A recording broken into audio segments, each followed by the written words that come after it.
Yo, what's up, everybody? It's another episode of Midwest Weekly here, going over all of Week Four's action in the LOL Midwest Rec League. Uh, it's your boy CLT again, filling in for Hairwick. But we also have Nexus along as well. Nexus, Hello, how you? hello. Nexus, how you been doing, my friend?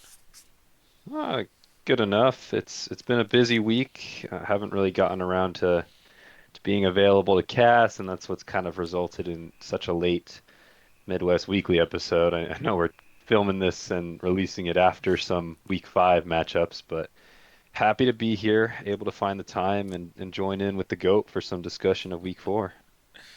Well, I appreciate the kind words, but yeah, we're gonna go over all of Week Four's action, which was way more cut and dry to the point compared to the Week 3 we covered, as there was no three-game series this week. So there was one pretty big upset, which is kind of where we're gonna kick this off at. So first matchup is Bop It Twist Gank It, trying to stay undefeated versus M Misfits, and they could not remain undefeated. So, Yeah, I mean, it's a huge upset alert. Probably upset of the season so far. I mean, power rankings aren't the whole story, but Bop and Twisted Gankit has not dropped a series yet. They've dropped an entirety of one game. And in come Misfits, who I think we all had maybe a little lower on our radar. And they had a pretty good 2-0 series into what has been our top team of the split. So that was a bit of a shocker. Do you want to start with draft for this game one? yeah, we can touch on draft. I think my thing for the draft, and I might have been a slight broken record for this, was just how much more cohesive and like straight to the point Misfits draft got. Is a very simple, easy to execute draft. This game one, it's basically a protects the Jinx comp, and Mel is more of like your early spiking wave clear mage here.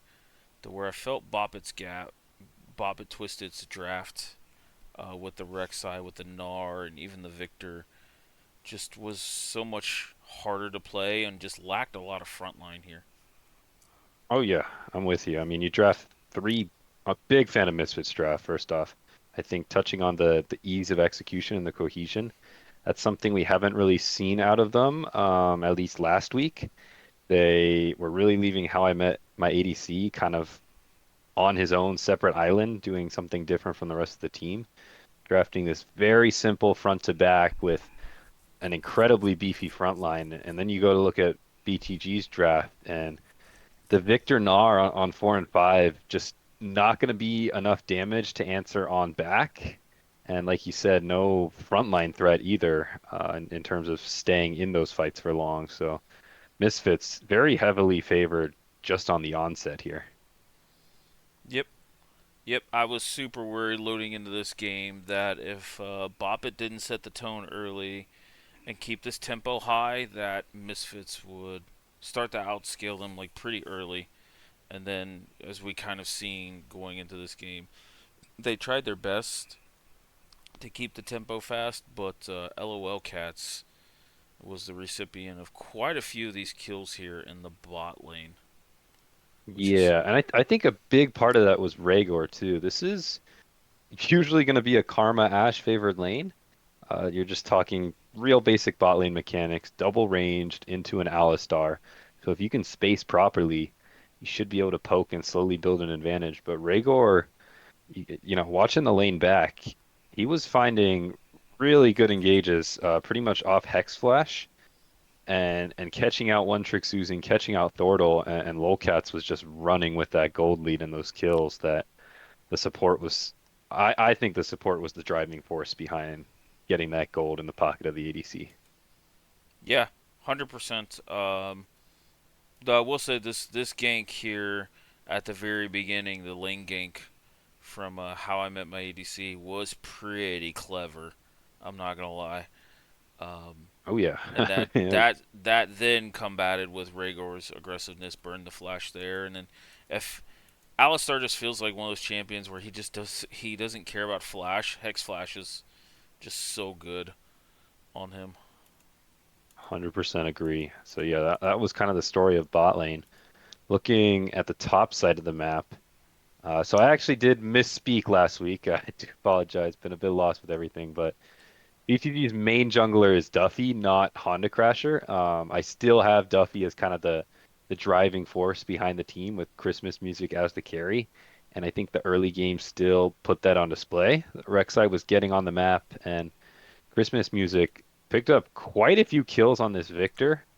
But it just goes back to that whole team comp thing, I think being the issue much later on, albeit, but still very strong points for Bappa Twisted Gankit is this mid jungle. I think they may be the best mid jungle in the league. I don't think that's an absurd claim. And so it was good to see them kind of back together this week and really getting into action and dominating from the get-go. Yeah, I don't. I would tend to agree with the statement on the mid jungle. It definitely is the driving force, especially in the mid game here for Boppet.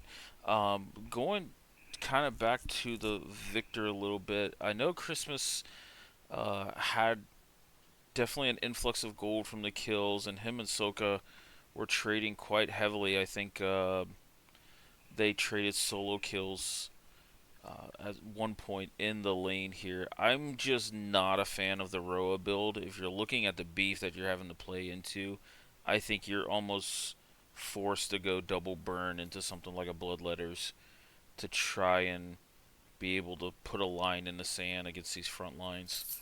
So I think I might have even said it in the cast, but the two kills and then you're back and getting Catalyst of the Aeons. You're not getting any AP stats there, so it just becomes really, really hard to play the game. Yeah, you're much tankier, but Yeah, what's the dive, right? Like yeah, I'm with you 100%. Like that's a great point to bring up because if this Victor has more damage, maybe the game looks a little different. You only have an Ashe as your ADC.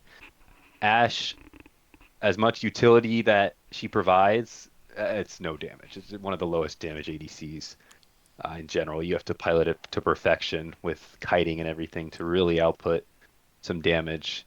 And this Victor, I mean, he had more than 2 kills. I think they were really playing around Christmas music alongside Duffy. Um, and this game was just a lot of back and forth. Both teams kind of jockeying for position around objectives, getting little picks here or there, and kind of just trading little kills back and forth. I don't remember any huge team fight, at least early on. yeah, I don't remember any team fights either. Um, but the tempo I just don't think was fast enough for Bop It, and also letting them get this first Drake early, and actually it being an Ocean Drake, I think was a pretty big advantage uh, Oh yeah. for Misfits. Sorry, I blinked out there for a second. Yeah, for You're- Misfits, I mean you get Jinx into double range here with an Ocean Drink, so she gets a little bit of healing into laning phase. She gets an early access to Yuntal, so then they're just okay with just playing the time game. You're on the timer for that, and then on top of that, we haven't even touched into this, but we have Walliford on this Ornn. Ornn items are going to start to come into play as well.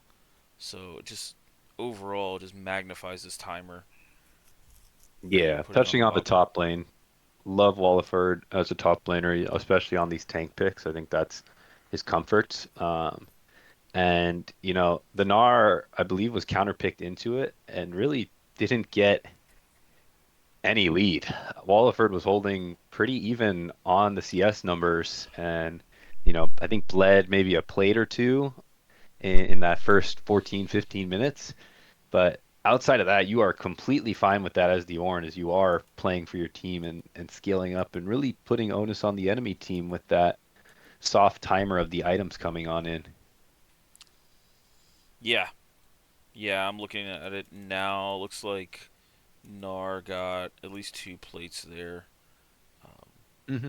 which is good for him. Ooh, Jinx Rocket almost took out Christmas there. Um, I think now if you're looking at this mid game here, I wanted to see a world where maybe the Gnar could have went like Hullbreaker second and tried to split up this team comp a little bit and put some pressure on the side lane here. But it felt like here at about like the 18 to 20 minute mark, it just became very hard for Boppet to play. Oh yeah. Yeah. I mean, they don't have Drake stacking going on. Ash isn't doing damage. Victor, does good damage, but just a bit behind the curve with that Roa build, and that tankiness doesn't do much for you in this game, like you were saying. So when those next dragons kind of started to spawn, I think, going forward to that fourth Drake, there's a good fight actually. We can take a look at that one. Oh my goodness. Zoomed on through this just because the fight happened too quick. Going about 25 minutes in game time, a Okay. little after, so 102 like 45 in the video. All right. We see this fourth Drake spawning. This would be the third Drake for Misfits, and Bop It Twist It fighting back beautifully. I mean, this is why they're such a good team, is they have great team fighting ability usage from all their members, and then just great positioning by Christmas Music. On these control mages, always finds a way to output the damage. And I mean that Victor ulti just Oh, goes and goes. I It's remember this crazy. one now. Yeah. Yeah. This That thing is Victor. huge. Yeah. Yeah. Arcane buffs came into play here for sure on this Victor. Yeah. This was this Leandries came in clutch here, and I'm not seeing the most amount of MR options coming out. Actually, Rhaegar got taken out so quickly he couldn't even proc the locket here. So this was definitely one of the few fights where Christmas got off like a boatload of damage here. Yeah, I mean Yeah, this Duffy was just insane. positioning well in that front line. They were able to kind of engage and get their damage off first. Great ultimate from Scrublord on the Gnar as well. I mean, just good team fighting abilities out of the side of Bop It Twist It. The interesting part though is, keep this video running about like a minute and a half later, game turns right on back to Misfits. Um, about 27:30 in How I Met My ADC. This is what I wanted to see out of the jungler. I felt like on the picks like the Nocturne last week, where the rest of his team wasn't playing dive backup. He didn't have this type of support, and now on the Sejuani with two other frontline engaging champs besides him, is able to really have some initiative and create stuff. So does that in the mid lane, gets the pick onto the Ashe, followed by the pick onto the Gnar, and then it's an easy turn to the Baron for the side of Misfits. And really, that was the nail in the coffin here. They took that Baron, and that pretty much brought them to where they needed to be in terms of getting gold, getting items. I think, Jinx had IE already, and now building towards LDR, sitting very comfortably. Three-item Jinx is scary, especially with no front line on the other team and no easy lockdown. And then they took this Baron, and that was surprisingly kind of just the end of the game. Yeah, when you have like a big front to back comp and you're taking Baron, you just feel like you're just Thanos. You can escort these minions in. You can continue to buff up cannon minions to just chip away at turrets, and you know, there's nothing the enemy team can do to like attack your back line. Yeah, So and I really liked what I saw out of Misfits too. I think something that we've seen out of a lot of Rec League teams is a struggle to end the game. Uh, these games tend to go very long. This was just a great example of utilizing that quote unquote game ending buff of the Baron and marching on down mid together, picking off some overstepping enemies where others may be more hesitant to do so, and then utilizing that and eventually turning it into a Nexus and a win. yeah, yep. This was a very decisive win. As you noted, coming into this, that they only dropped one game to cast their curse. So the fact that this was the first time Boppet was behind in a series was kind of. I was curious to see what their adjustments is going to be. Um, but yeah, this was a back and forth game one. You need to see with the gold graph there. Just it's pretty up and down.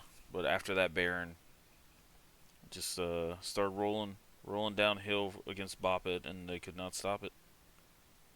Yep. Um, So so looking on to game two.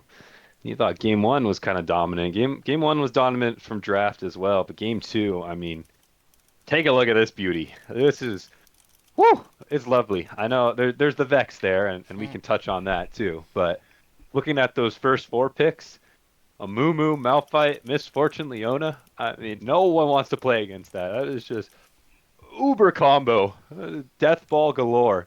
Press R, win the fight. That's pretty much the gist. And throw the Vex on top. I honestly don't know if it would have mattered what they put in the mid lane there, because the rest of the team was just Exodia.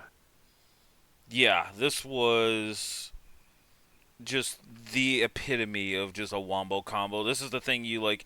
You click on Proto Masters videos and you're expecting to see this kind of wombo here. It was insane. Um, you know, That's a callback. Is Proto still around? Or Tato? Whatever it is. yeah, he's still there. He's Oh still there damn. throwing out some videos. So, but yeah, Had to yeah, go on that tangent. Sorry. Used to no, watch no, that guy religiously, and now it's thumbnail galore. And oh boy, my guy's averaging like 20K yeah, a yeah. video. He's Little follow. some of the videos he's doing God's work. Some of the other ones where it's like pentakills, and I'm like, it's the same five champions. All right, I get it. Yeah. So, but no, I'm 100% with you. Misfits. This draft was just press R, go boom. Like I've heard, I think I heard somebody even refer to it as the Michael Bay draft because all he has is explosions in his movie. So Boom, boom. yeah, yeah, Malphite, Amumu, Leona, and then Misfortune's just like, all right, I know when to press R. Yep. We got So, five big booms in the comments for the Misfits comp. ooh, yeah, yeah, I like that. I like that. Call back to the sweat team there. But yeah, and looking at Bop It Twisted's draft, I don't want to say it's all over the place, but it kind of is. Hmm. It there's you're drafting Zeri and Bessa, so I'm expecting like a really beefy jungle support duo, and you never really got it with the Trundle Rakan. I mean, I understand Trundle in a vacuum versus Amumu Malphite, but he's just never ever gonna get tanky enough quick enough to absorb any of these engages.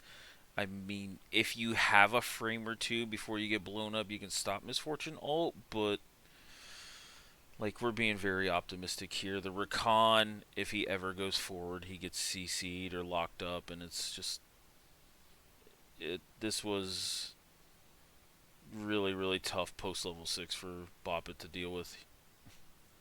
Oh yeah, and that ended up being the problem. I like your train of thought. I mean, these comps aren't easy to draft into, but touching on the Rakan, the Rakan's your main engage in this comp.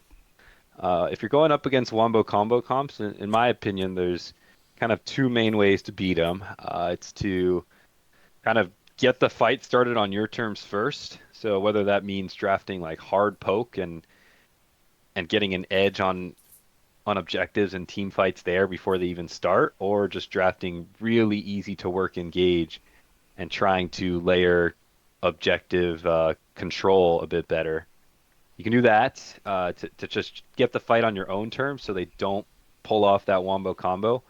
Or you can try to draft something super early game based and then build away from team fights just with your lead. You're so far ahead where it doesn't matter, or you have like side lane leads where you don't have to team fights. And it just feels like none of those potential answers were there for BTG. It just felt like, they had a little bit of everything, Just a little bit of everything that was okay. All these picks, decent in lane, decent scaling, but nothing particularly strong at the individual level. Yeah, 100% with you there. It's just for me, if you're drafting Zeri, you're already telling the other team that I'm going to front to back this, but then Hmm. you didn't really give yourself an enchanter to like help Zeri curve into the mid game better, but you didn't draft a front either. So now you're having to snowball super early game leads, and that's very hard to do into a Vex. As much as I'm not a great big lover of the champion or the design, she does hit the ground running pretty early, and if she's allowed to do what she does in the laning phase, then she can start to impact the rest of the map because of the uniqueness of her ult. So Hmm. Yeah. I wasn't a fan of this Bobbit draft at all. Oh yeah. I mean, and we're touching on draft so much because this game too really was decided in draft. Ultimately, Misfits, they got ahead early, and when you get ahead in a comp like this, it's really nothing you can do on the other side of things. It wasn't even the Vex that got too ahead. Praised Christmas music a lot for their laning and how they navigate these team fights. It was once again this bottom lane, Lolcats and Rhaegar. Rhaegar just getting some really good engages to help set up the misfortune. And how I met my ADC, a hugely different look from last week, where this guy's on the map and he's making stuff happen with his team rather than, farming it up on Kane or just paranoia ulting in alone. This is what this is a look I really like out of Misfits is, playing around their jungler more to eventually get them to these team fight stages. And if they keep drafting like this, I mean, it's a good sign for them. Hmm. Yeah, I actually had the privilege of talking to Wallifer and Sokka earlier tonight off of their last series, and Walford definitely enjoys like diving deep into drafts, and they learned a lot from their first couple weeks, and I think this week started to show it, especially in the draft. Just their comps look so much better. Yeah, But and I mean, this game was just early game domination, yep. leads everywhere, and just correct snowballing. I think Duffy and Christmas Music tried to get involved, roaming around the map, but Duffy just not not in the game really. Shut out just because of the deficits everywhere. And then same with Christmas Music, because Talia is not necessarily able to do anything when the rest of the team is so far behind and the Talia isn't necessarily ahead. Vex Sokka lost a little bit, but ultimately wasn't snowballed out of the game. So Hmm. it was a really tough look for Bappa Twisted, who felt like maybe it was more of a draft issue in these two games. But reality is when it came down to some of these team fights and it was really the laning, Misfits were able to get the edge on what has been a Bappa Twisted squad that usually runs over early games. Hmm. Yep. I the one window I was kind of just calling for was Christmas had a really solid laning phase, but just felt like he never really fully committed to just push Rome. Not that Vex can't Mm. follow. That's one of, again, the uniqueness of her being kind of like a burst champion, is she can match Rome for Rome. But there was a window early where I thought Christmas could have just pushed and maybe put pressure on Katz and Rhaegar, seeing how successful their game one was. Maybe respond and support his kind of the win condition in the Zeri here. So Oh, definitely the win condition. Yeah, and I like that point. I mean, you draft Talia to do stuff like that, to set up your team. And I know Christmas Music is usually the primary carry of this Bop It Twisted squad, but I think that's very fair, constructive point is that could have been something that kept him more in it for this game too.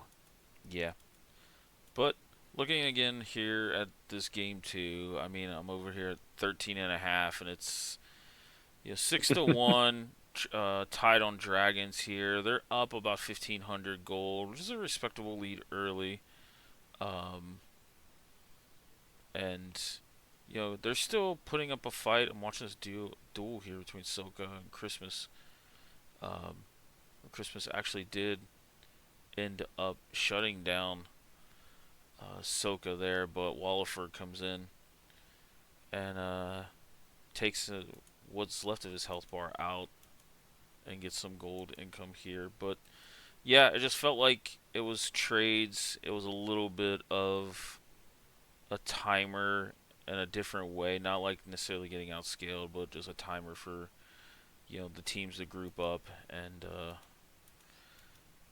yeah, this just got out of hand once the ults and once the grouping started to happen. When these turrets fell, then it just became easy um, for Misfits to end this game. Yeah, they get the dominant upset 2-0. I mean, anything else you want to touch on this game before moving on over to our next series? No, no. I think both teams could take a lot out of this series. Misfits now Hmm. having momentum going into kind of playoff discussions. See Yeah, what 100% see what they agree. can continue to do after that. But yeah, I think we're good with that game. So let's go over to Caster Curse and Happy Jellyfish G League here. Did you get the Hmm. chance to review this a little bit? Yeah, so I mean, I just to keep myself honest, I do review every series. It's just a matter of how in detail I'm able to go. I said just pretty busy this week, so didn't get around to maybe watching every series in detail. But still have some notes and able to kind of watch through a little bit of it. This game one, especially interesting. I think you're going to see one thing jump out to you in draft. It's Krosa's pick there. We got Elise mid. Wow.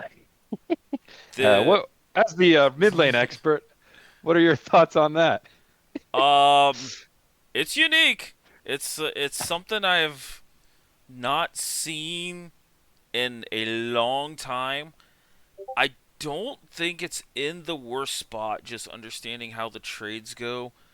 Um, also taking ignite, he's gonna be able to put pressure on the map and actually match wave clear. If not, he might have a little more wave clear into the Vagar, so he can set up side lane dives and um, be creative with that. The only concern I had was he wasn't really able to attack the Vagar. I think as much as you would love to see a burst mage be able to attack him, I was also kind of fearful that if Vagar got to a point with his AP stacking that he was going to be able to one shot spiderlings and kind of get a few cheeky passive stacks off of that. Um, but overall, I thought it was clever in the situation. Vagar can't really ever cage you because you can just repel out of the meteor queue, and it's something unique. I wanna see more of this, just to see how this interacts with a few different matchups. But Oh yeah. I was pleasantly surprised at the effectiveness and ultimately what he was able to do with it. Yeah.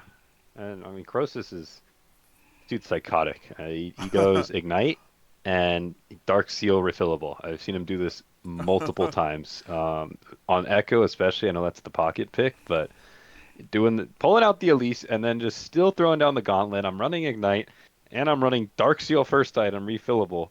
Like it's crazy. And if it works, it really gets you snowballing off great. This game, not necessarily the case. I think, you zoom out and you look more towards the top lane, as you usually do with Caster Curse and one-handed gaming on the set. One of the signature picks here.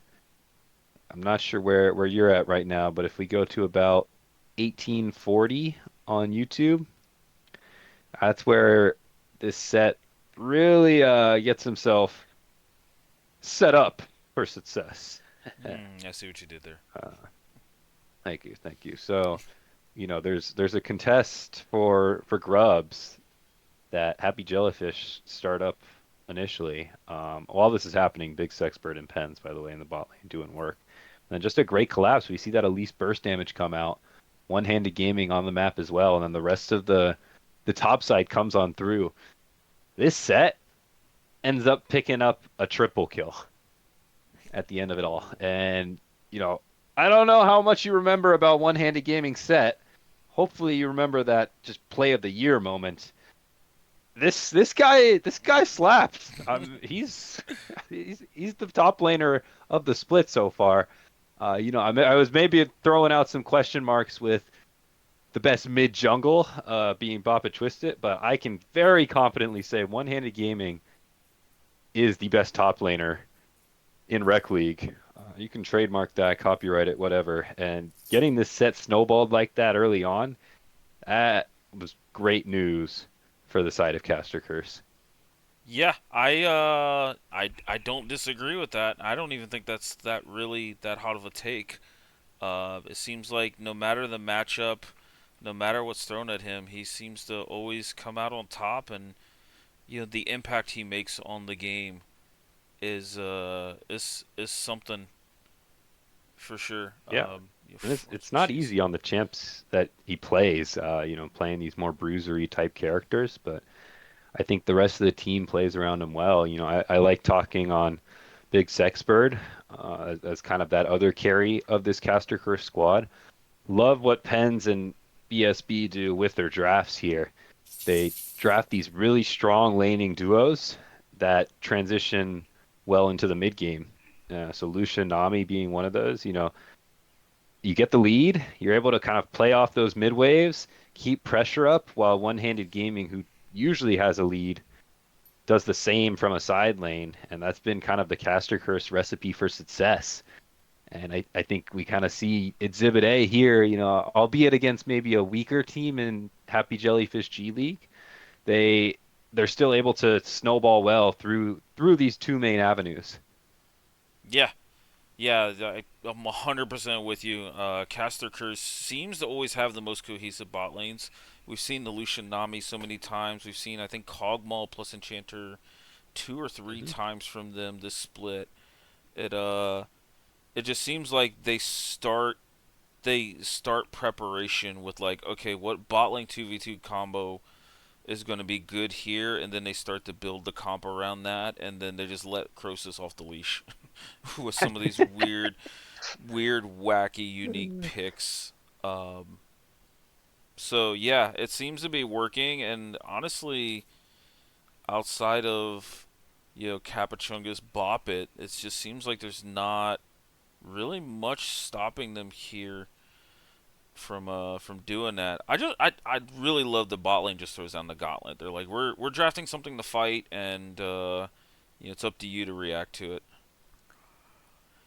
Yep, 100% agree. I mean, that's how bot lanes should be played. Hmm. That's real League of Legends right there. I figured you'd Uh, say that. It's a support guy here. as a non-enchanter playing support, yes, I'm a big fan of what they're doing down there. But looking on the other end of things, we gotta hype up the G League squad a little bit. They drafted a pretty good team fight comp here. We see the Amumu come through. Love to see that. We talked on it last week how we wanted to see more of it. Obviously, they're listening, CLT. Whatever you say, people gotta listen because it's coming out and it's important. And I think the Amumu was the driving factor behind their success in some of the team fights that they were able to get off. Yeah, 100% with you on that as well. I think we're kind of on the same wavelength when it comes to a lot of these takes here. Mumu just very simple, and it really just he's a pain in the ass to get through when there's a high value like carry behind him. And there's a deceiving amount of zone control out of Happy Jellyfish G League's comp here with the Vagar, Jin traps, um, Shen being able to kind of play that get out of jail free card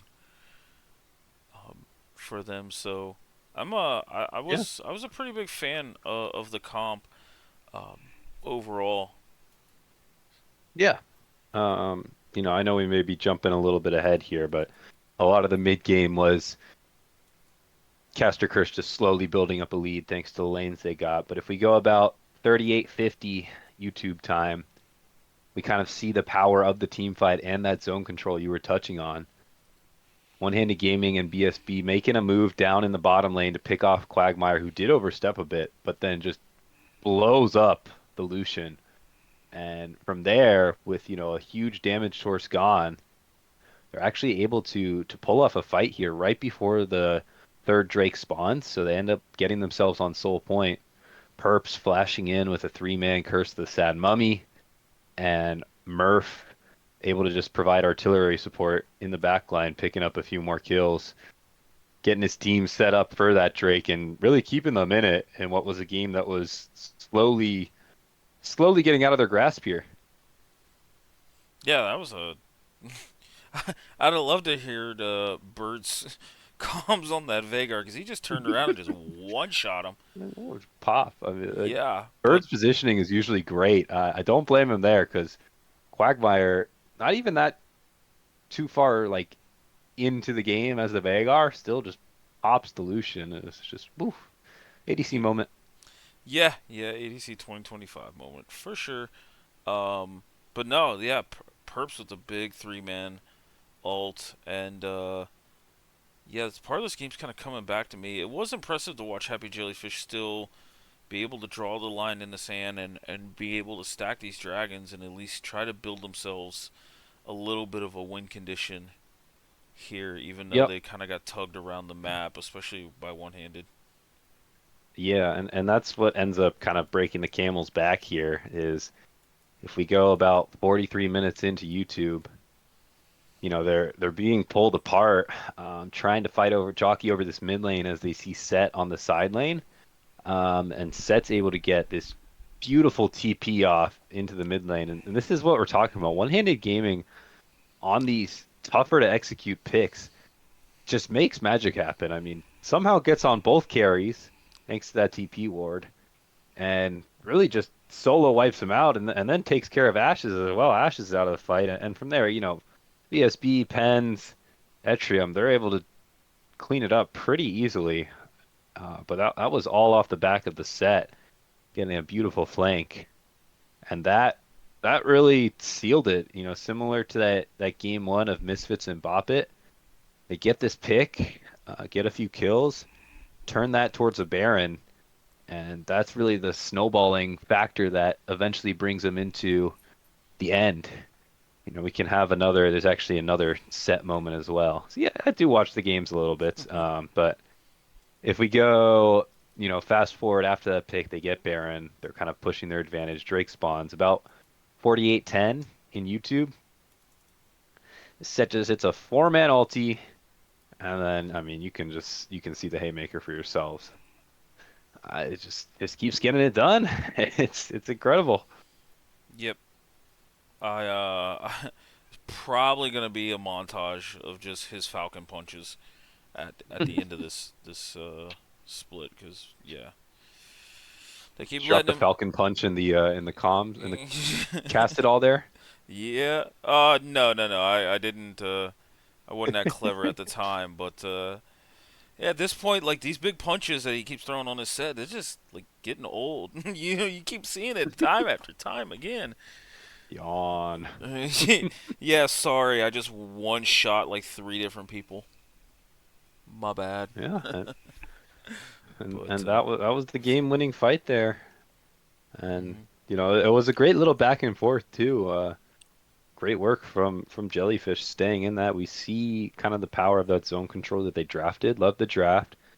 The execution was pretty clean. It was just kind of those few errors that led the game to slip away after one-handed gaming started to snowball.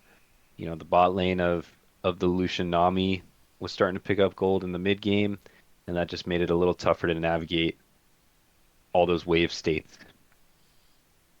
Yep. So, and I mean, I'm good with game one Oh here. yeah, If we would like to I think move I am too. on to game two, which is we did have a Mhm.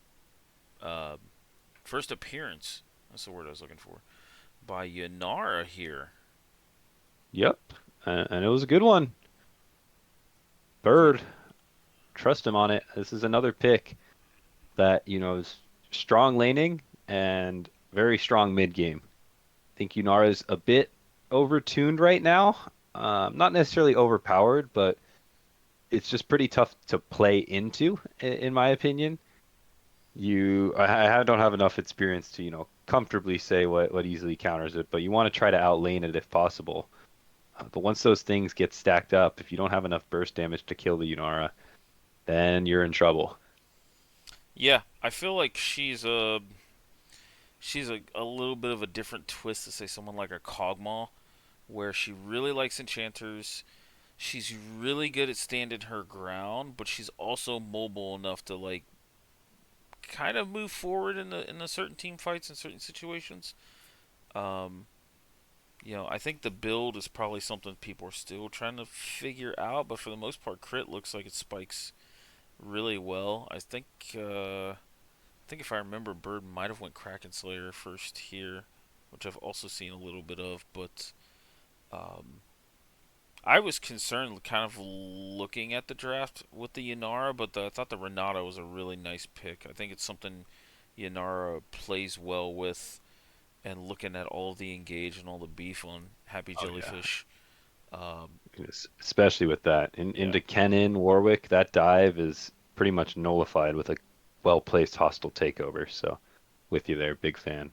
Yeah, yeah. The fact, I mean, the Senna Warwick I thought was pretty clever. Senna will eventually outscale and outrange Yanara.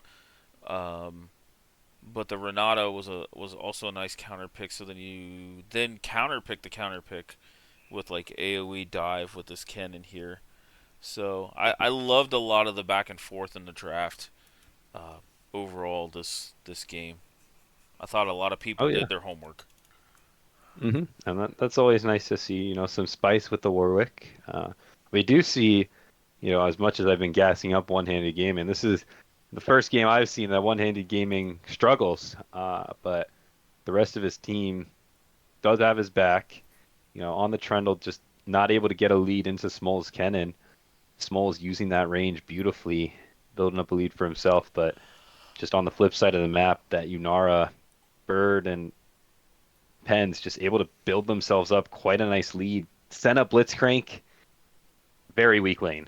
Uh, you just, you know, Senna kind of wants to farm it up. Blitzcrank wants to look to kill. Senna doesn't have enough damage to follow up on the kill, and Blitzcrank doesn't want to farm. So just two champions that want to do polar opposite things, and it ends up backfiring on them as Bird picks up quite a few kills. Etrium on the Rammus too, picking up a good chunk as well. I think he had a triple kill in the bottom lane on a late collapse. So Hmm. Smol's Kennen doing work, but says Kennen is just really tough to navigate into that beefy team and the peel of the Renata. So I think this one coming down a bit to draft and more importantly to execution with how Bird was able to take flight. Yeah, yeah. I thought Bird, for this being the first Yanara we've seen in the league, made a really good impression. Looks like they've kind of been practicing this lane the moment Yanara Hmm. came out here. The thing I kind of thought didn't help Happy Jellyfish, I don't mind the Cho'Gath into the Azir, but I think you gotta play Cho'Gath as more of like a lane poke mage. Um, Azir's gonna have a hard time pushing him with the way the passive works and it gives you health. But I thought the grasp of the Undying into like Heart Steel was a little greedy when you're virtually into like triple ranged. Um, I don't know. Yeah, I understandable. Very much understandable. Yeah, I would have loved to see in a world where like the AP, especially AP into like Rammus, Trundle, like Trundle's going to steal your resist and make it very hard to be like a super tank, which is what you're wanting or you're at least attempting to do here. And I don't think Trundle's gonna get resistances early enough that like he can just walk up to an AP Cho. So I felt like there was a little bit of a missed opportunity there. Um, but I still see, at the end of the day, Caster Curse's comp is able to just kite out. They're kind of able to use the mobility in team fights, some of the self peeling with Renata ult plus Azir ult to to really protect their backline. And the backline can be pretty self sufficient too.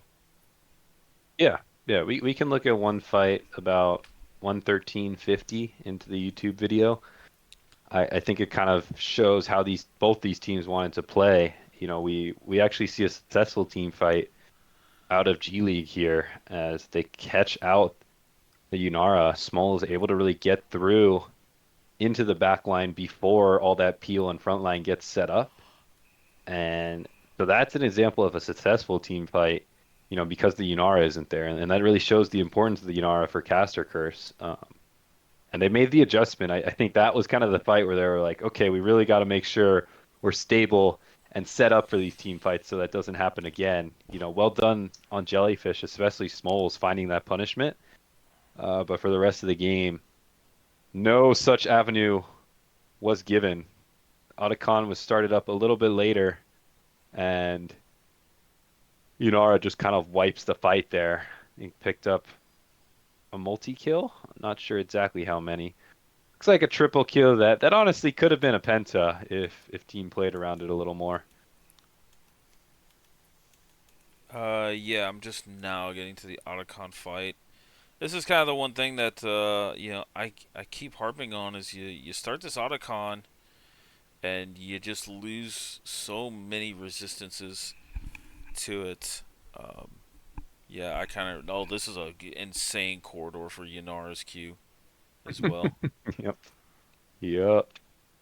And they just sweep through, burn on that Yunara. And while gold is still close here, I think speaking to how Jellyfish are able to navigate these late game scenarios as a team, set themselves up for overstepping. I think that's kind of their strength. It lies in being able to punish misstepping members.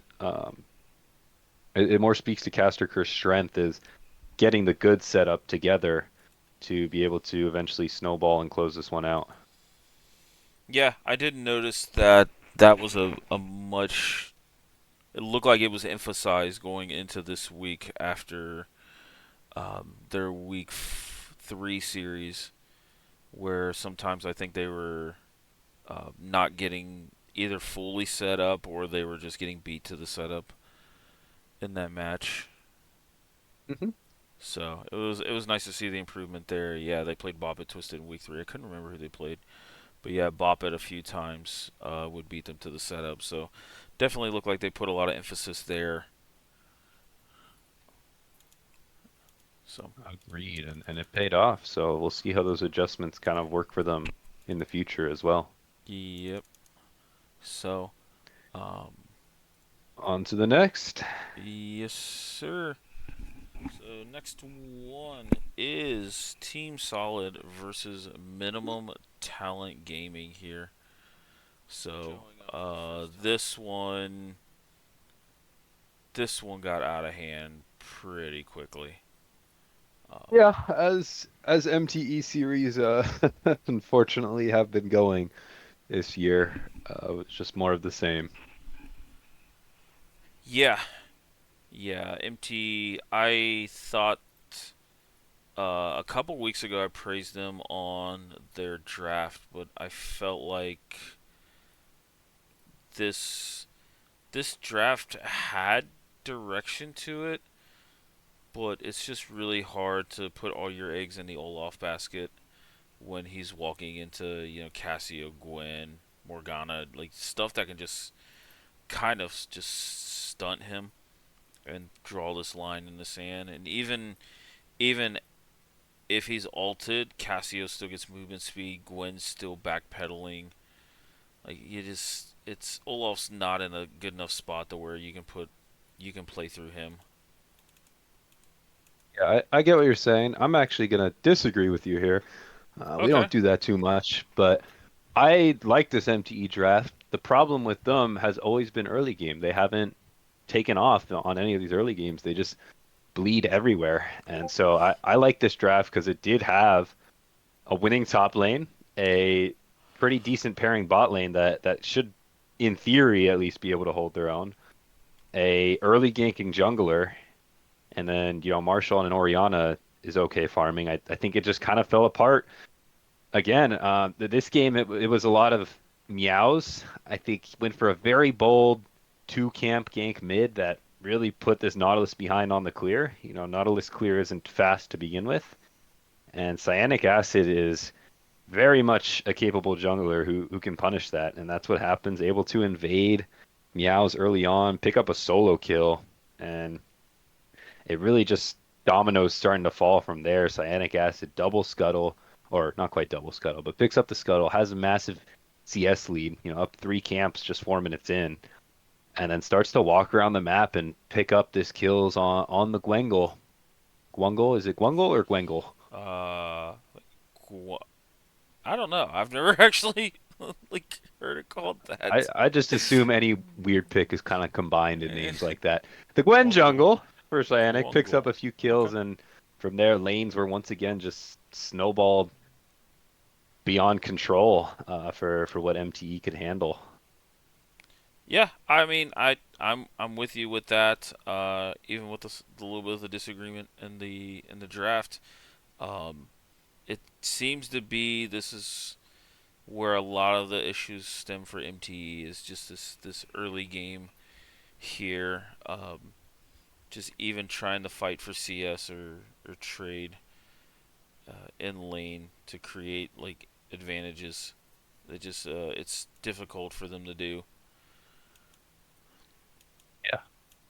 And the one thing I do want to say too about MTE before we maybe shift focus and talk about the good that Team Solid did.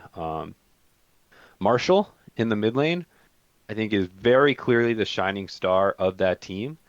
While the other lanes kind of lose and fall behind, most of the games I've seen out of Marshall, he's been able to hold his own into the opposing mid laner and stay even in CS, really minimize deaths. Just unfortunately, his team is not in a spot to get him set up for team fights. So I kind of wonder if not sure about Marshall's champ pool. I know it's very versatile, but I do remember seeing in a Akali game, it may be interesting to see more picks like that where you can really just try to throw down the gauntlet in the 1v1 as maybe the one member of your team that has been able to hold their own against the laning counterpart and see how that works for them. But otherwise, this MTE team, it's a tough situation. Yep. Yeah, Marshall. I know I've highlighted him in the cast. Even during the one collie game you brought up. Yeah, he's definitely been the one big bright spot for MT overall. Um, doesn't seem he seems to be running the gauntlets when it comes to the mid laners. He had Zelda guy here, which I believe is a very formidable and an overall underrated mid compared to the rest of the groups or the rest of the teams. But Marshall held his own, and even forced a few flashes out of Zelda guy when they went for the trades here. So I think yeah, playing through him and just playing around him in general will be a recipe for success that MT I think needs to just go all in for. Mhm. Yeah. And on the team solid side, just better laning elsewhere, especially in that bottom lane.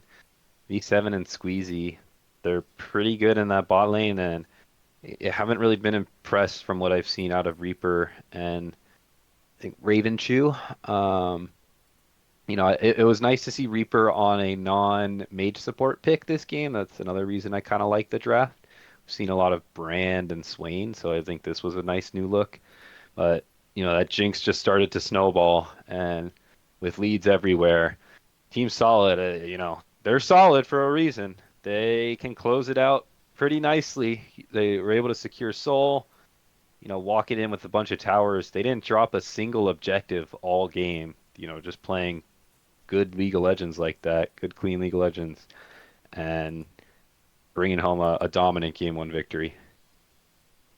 Yeah, again, I'm 100% with you, especially about V7 and Squeezy. Squeezy, he's making this Morgana look really good. I remember a few games in previous series where he's just on point with these Qs, and he just makes it work. I'm not really a big believer in the Morgana support, but yeah, he's he's given teams something to think about here with this pick. And seven's looking pretty sharp on a lot of these scaling picks. We've seen the Sivir, we've seen the Jinx out of him, so I really like Team Solid's like approach to the game. They might not be the most creative or bring out kind of the crazy picks like the Elise mid, but like Zelda will still bring a little bit of randomness. Like we've seen the Vel'Koz, the Seraphine. Now, he's shown that he can play the Casio as well. So I think Team Solid's gonna make this a very interesting last few weeks coming up here. Yeah. And this game, I mean, they just played a lot of comfort and ultimately like just shown they can be pretty flexible. You know, Gwen Hmm. Jungle. I think Cyanide's the only one to play that this split actually. Wouldn't surprise me, not at all. Yeah, but Game two? yes, sir. Alrighty. Let me look at this. Game two. I think first thing I want to point out, back to the Swain support for Reaper. I know that's a comfort pick, but just haven't seen it work that well so far. But this Swain Caitlyn pairing is something MTE falls back on a lot. And then a zillion in the mid lane for Marshall. Out of all the picks I want out of your best player, it is not a zillion. You're just looking to handshake, and we know that hasn't gone well for MTE in the past. And the zillion held its own into a LeBlanc, which I feel like isn't an easy matchup. But it's just it's a really tough situation for MTE. I think this bot lane has continued to struggle. Um, it sucks, and I think I mentioned it last week too. Sometimes all you can do is just grind solo queue. Watch up on some of those Core JJ laning videos because they explain just those fundamentals, and even if you know them already, it's always good to have that refresh and try to get yourself in a better spot in these early games so you can get to these team fights that we know you're good in, especially around Marshall. But for now, Ravenchu and Reaper, they're playing off level spikes pretty poorly. They're playing separate in the lane, not really utilizing the proper like lines and triangles that they should be when looking to trade, and it really costs them and costs their team. So I want to see adjustments coming into these last few games from them. Hmm. Yeah. Again, like this, it's tough. You're just drafting very passive lanes. I thought Zelda reminded the world, he can play LeBlanc and play it at a very skillful level. But yeah, this Zillion mid, I've never been a fan of Zillion mid. I just think you're literally just forfeiting all of the laning phase, and you're just not bringing. You're you're just an overpaid support at that point. Like Yep, it's exactly. so. And Team Solid's the team that's going to punish that. We just talked about game one and how good their macro is, even regardless of the lane lead. They do get the lane leads yet again, but same thing, they just move around the map great. And I think they don't drop a single objective as well in what ends up being about a 25-minute game. Yeah, about 25-minute game, no objective dropped yet again. The macro on this team, moving around, utilizing leads, getting deep wards. It's fun to watch. Yeah, they've got some former members that played in Sweat League, so they are a Mm. very experienced team. Most of them have played together, whether it been in in houses or just flex. And Yeah, so nice. this team, That's cool. this team, solid, definitely scaled, and they're not short of confidence either. As we talked to Seven in the interview afterwards. He definitely is excited for the challenge these last couple weeks. Oh yeah, and it's gonna be exactly that. The gauntlet and the mechanics in the team fights are good out of Solid, and they have good map movement. That's why I rate them pretty highly. I think it's just those are the stuff that gets replicated.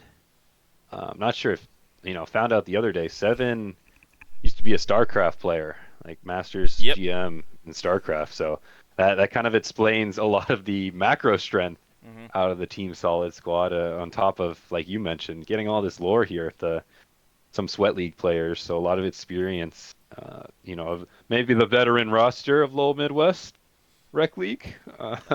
You know, Very successful. I mean, Souls has a Rec League title. Zelda was a mm, finalist in Sweat League. I mm, believe they lost to Team Scorch a few splits ago, and mm, Seven has got some Rec League and Sweat League action. So, but Seven, yeah, interesting. Seven is a very analytical mind, and he definitely loves mid maxing a lot of things, and so yeah, this team can be very scary when they fire on all cylinders and they start to get comfortable, which it looks like they are as the weeks have moved on. Hmm. So, Yeah. So similar to game one, just a dominant win, not too much specifically to go over. It was kind of just one from the onset and snowballed from there. So I'm all set to go to our final series of the week. How about you, CLT? I am as well. And this is Kappa Chungus Deluxe versus Big Brain All Mechanics here.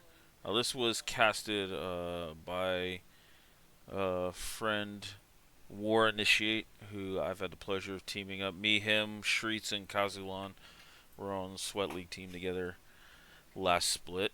Um, so Nice. they played this during one of the other series, and War was nice enough to cast this Finally for us. give you a So break, huh? true, and it was greatly appreciated because I think they played this at like 10:30 at night. Just Ooh. it was a little late for me, but yeah, looking at this game, uh, I thought the draft was interesting on both sides. We've seen teams ban away this Malzahar, and I felt Oh like yeah. Kappa Chungus just kind of laid a little bit of a trap card here when it came to this Malzahar. I know it's a favorite of Kazulan's to play, but picking this R4 into Milio Cho'Gath Pantheon, like they are short range, you're gonna get value out of the ult, but there's a lot of disruption, a lot of knockups. Even if cooldowns are in play, Milio ult cleanses a lot of what Malzahar wants to do, and then on top of that, now you're getting Syndra thrown in there. Hmm. I was Hmm. not a big fan of the big brains, like the draft, the way they constructed it. Oh yeah. I mean, it's tough to get the like I get the Malzahar comfort pick, but that's not a. There's a reason that pick isn't picked much. There's a lot that is good into it, and I'm in agreement there. And I think the story of this game for me was Kapachungus's bottom lane, Golden Sunset and Campbell. They were putting in work here. This is kind of reminding me of how Pens over in Castercrush Hmm. like to play with Bird. Just drafting a very strong lane here and Milio Lucian mid game spiking as well. They just get it off the ground very early. And what is not necessarily it's favorable to Lucian Milio into the Zyra but it's not necessarily hard winning. And with some help from Fa, with some Pantheon ults down and some ganks on the way as well, they're really able to get Sunset pretty far ahead of the curve of the game here. Yeah, they. I wouldn't surprise me if they took a little inspiration from the Lucian play coming out of the Bird Pens bot lane here. A little different, like their little flavor of it with the Milio. But yeah, definitely a dominant laning phase out of those two. I actually just seen the first blood here where Golden Sunset did not give any shits about this turret. He just dove in Yeah, and still it's like nice to see. barrier plus Campbell shields. He just didn't care. Tanked two turret shots, got the first blood, and got out. Yeah, I think it's a great look too, because that's knowing your limits. When you're comfortable diving a tower like that, that means, this is a well-practiced bot lane, and that's what you want to see out of kind of these playoff teams is punishing overstepping enemies, especially in the laning phase, because that shows a sign of just really just superiority when you're able to get those solo kills in what was, and it's, I believe, almost an exclusive 2v2 down there. Yeah, yeah, it was. I mean, you're also after that first blood, you're coming back Caulfields versus Cull. It's like this lane just starts to get ugly so fast again. Um, Mhm. yeah, we've seen a little bit of fight here in the top lane. Actually, I was just kind of going, letting this play through More than as a we were fight. talking. Yeah, Leandra Thor um, ends up getting the solo kill, and after getting kind of pseudo counter picked, I think a lot of people look at Cho'Gath Yeah, as an answer agreed. into the York here. So, um, You have the passive into the ghouls that helps you kind of stay sustained, and then you'll stain up, you'll scale up mhm. for the late game. Uh, Leyland Thor though definitely had the upper hand into Teemo's Coochie. Yeah, and then Cosmic Mo, I gotta give props to him. It seems like every time I tune into Big Brains, he's always in the right place, right time. He's always reacting if he sees the jungler bot, like we seen just a little bit ago. Foe ulting in the bot lane, as you kind of alluded to with his interactions and ults down there. But Cosmic, like the moment um, Pantheon showed bot, he beelined over to the grubs, called Leantha Thor over, and just was cross mapping very well.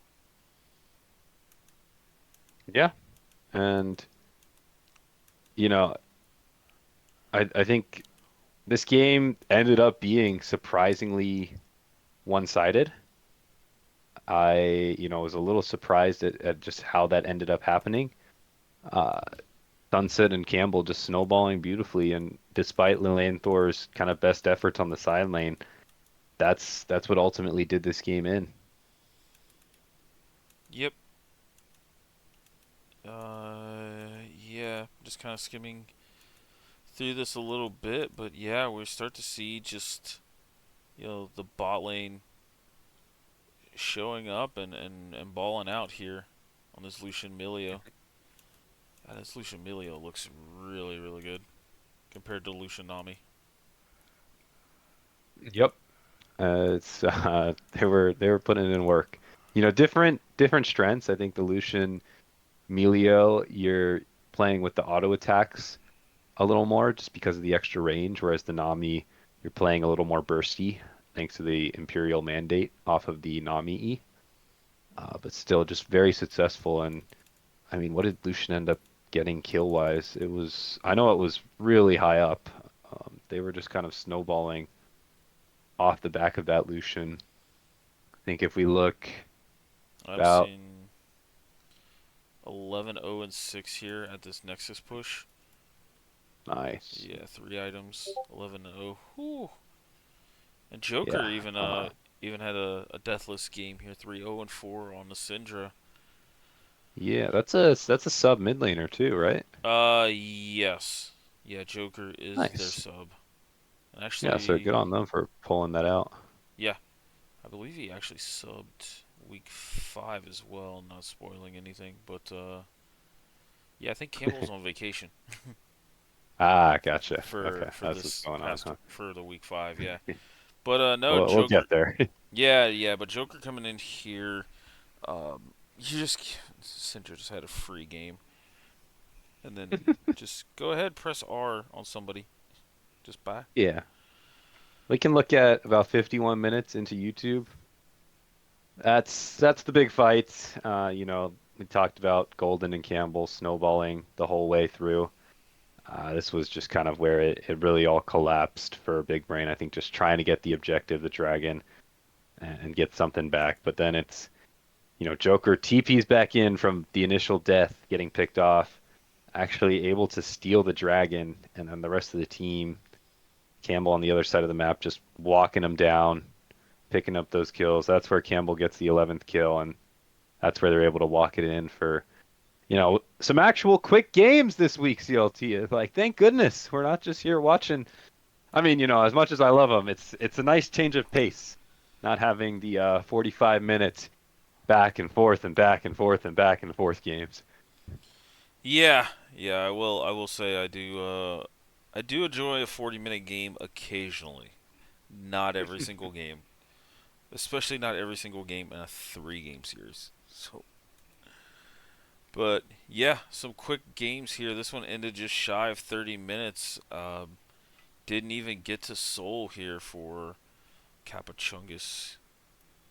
But yeah, an impressive game one by them overall here, and yeah, just kind of just started to dominate. Yeah, as you notice, oh, Lucian did die there at the very end. That feels bad. So It's all right. We're not stat players like that. no, no, we're gonna go over here into game two just to kind of Yep. finish off this week's games, and Capachungus bringing out Zerath. another interesting draft. The Yeah. Xerath.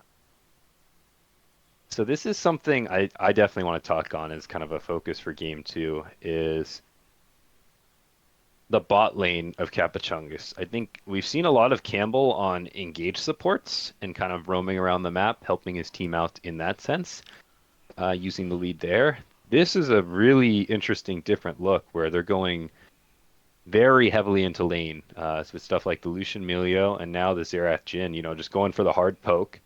It's a great answer into the Morgana, drafting Mage to outrange any Morgana binding that comes through that you can kind of sidestep easily.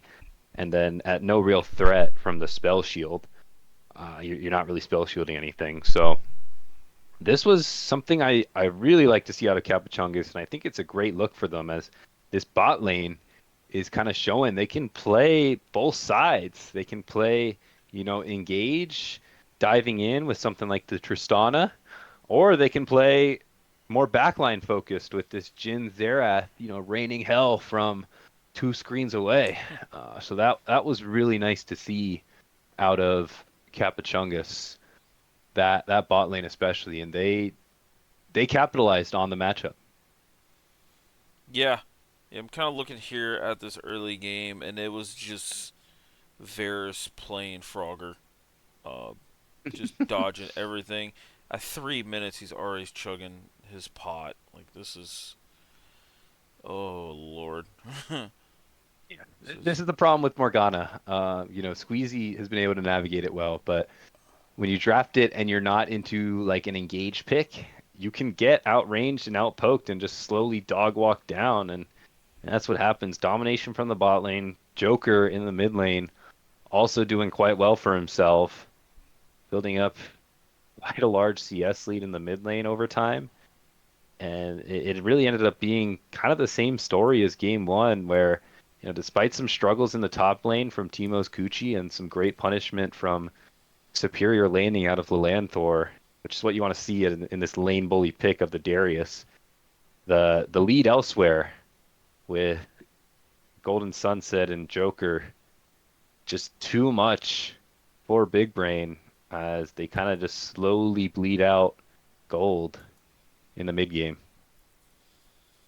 yeah.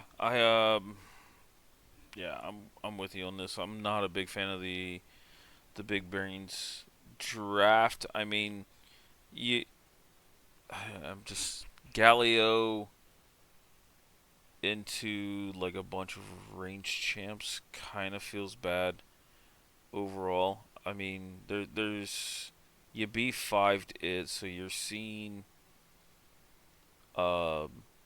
you're seeing everything but the Oriana here, and it's just not. It's not a fun game to play the Galio into.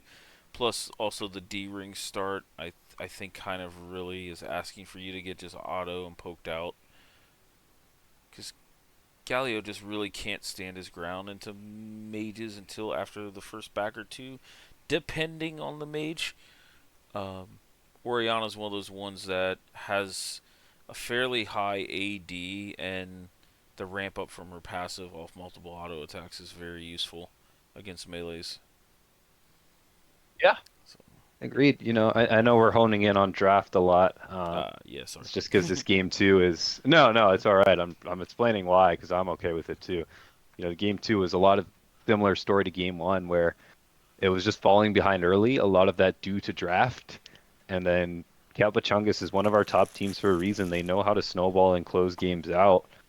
And, just slowly getting little picks, little skirmish victories here or there. And Big Brain not able to answer back. Maybe the one thing they could have done is try to play around the Darius a bit more, where your lead is. But with the potency of kills elsewhere and Poke raining down, 6 kills on the Xerath, 11 kills on the Jhin at the end of it all. That can be tough to do. Yeah, that's a lot of damage coming from Fog of War. Holy shit! Yeah, yeah. I think the Xerath did the most damage in the game. why Shout out does Campbell. why does that not surprise me? Classic mage support. Yep. I don't know why, but I'm already like I queued up I think 3 or 4 games a day, and I ran into like 3 different Zerats. I'm like, why is this Oh, champion? Where what? all Just of a so sudden, yeah. yeah. Okay.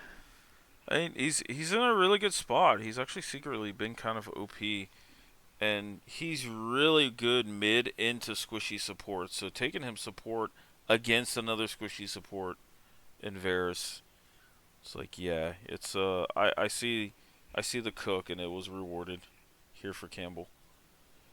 Yep. We giving like a Michelin star? Is there like a CLT star for the cook? Yeah, yeah. While Zera's support I don't think is the greatest, it definitely worked here. And you are correct. He was the highest damage in the game, and it wasn't Woo. even close. Well, between him and Golden Sunset, but the rest, Yeah, yeah. he's 10k over the next person outside of Golden. Jeez. So yeah, Yeah, that bot lane looking good. yeah, yeah. They are. And I'll be very curious to see how they match up in some of these games coming up. So So am I. It's a great transition to power rankings, isn't it? yes, sir. So here is our power rankings for week 4. So we have Capachungus moving up 1 spot here after they did exactly what they needed to do against Big Brains, but Bop It dropping a series here to Emmett in Misfits. And for me, it was the way they dropped the series. If it was a competitive series where, they just might have gotten just a touch outplayed and Misfits just showed up the ball that day, I would have been okay with keeping them there, even with the loss. But Misfits coming in with a big just 2-0, just a really quality statement win, um, I think is what does it for me. It looked good. I know we were talking a little bit before about how Misfits, they have a gauntlet ahead of them, and that can be a good thing. Maybe we've been underrating this team. They haven't played some of our best, and maybe they're ramping up at the appropriate time. But the way they showed up against Bop It is pretty scary for the league. I think Bop It is looking at themselves, looking to bounce back in these coming weeks, reclaim that top spot. And on the flip side, Misfits looking to make a late playoff push as they did struggle and drop, I think, a series or two early on in the season. Yeah, Misfits dropped a very competitive series against Happy Jellyfish. I'm sorry, no, they won that series. Oof. My apologies. So Misfits dropped a 2-1 series to Big Brains. and then dropped a 2-0 series to Team Solid. So, unfortunately, with the teams they're fighting against for the potential fourth seed, they do not have the tiebreakers going for them. But it's still a very, very eyebrow raising result.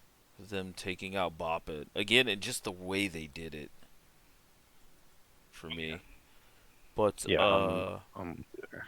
yeah. But going to the 3-4, we still have Caster Curse sitting as the third team here. Again, a nice convincing win over Happy Jellyfish.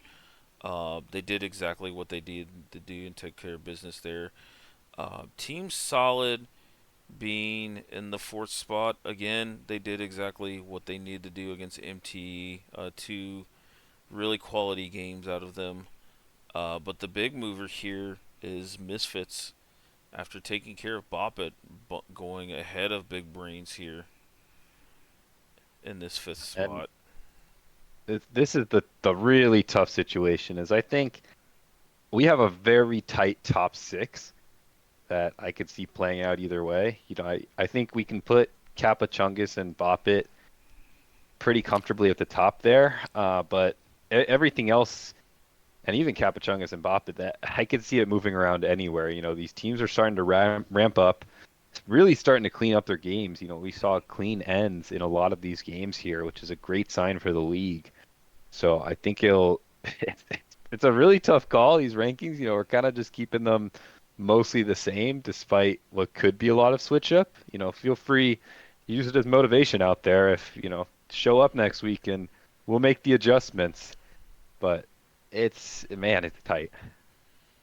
Yeah, yeah, I agree. And even looking at a stretch into the third spot here, Casterker still has like some quality matchups coming up. So I still think that there's a chance that this kind of middle four between Caster Curse, Solid, Misfits, and Big Brain, like they could be shuffling around quite a bit these last 3 weeks.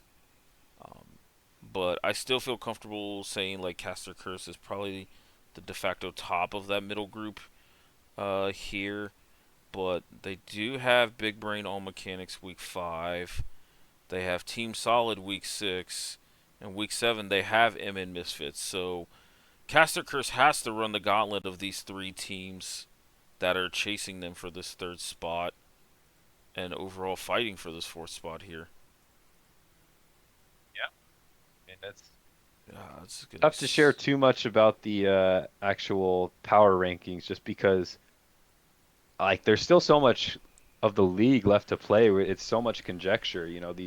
These last 2, 3 weeks are going to be very telling for all these teams and how it's ultimately going to shape up. It is only four that make playoffs, so it wouldn't surprise me if it comes down to the wire and even some potential tiebreakers. Do we know what the tiebreaker kind of rules are there? So the first tiebreaker will be head to head. If there is a three-way tie, then my answer is no. I don't.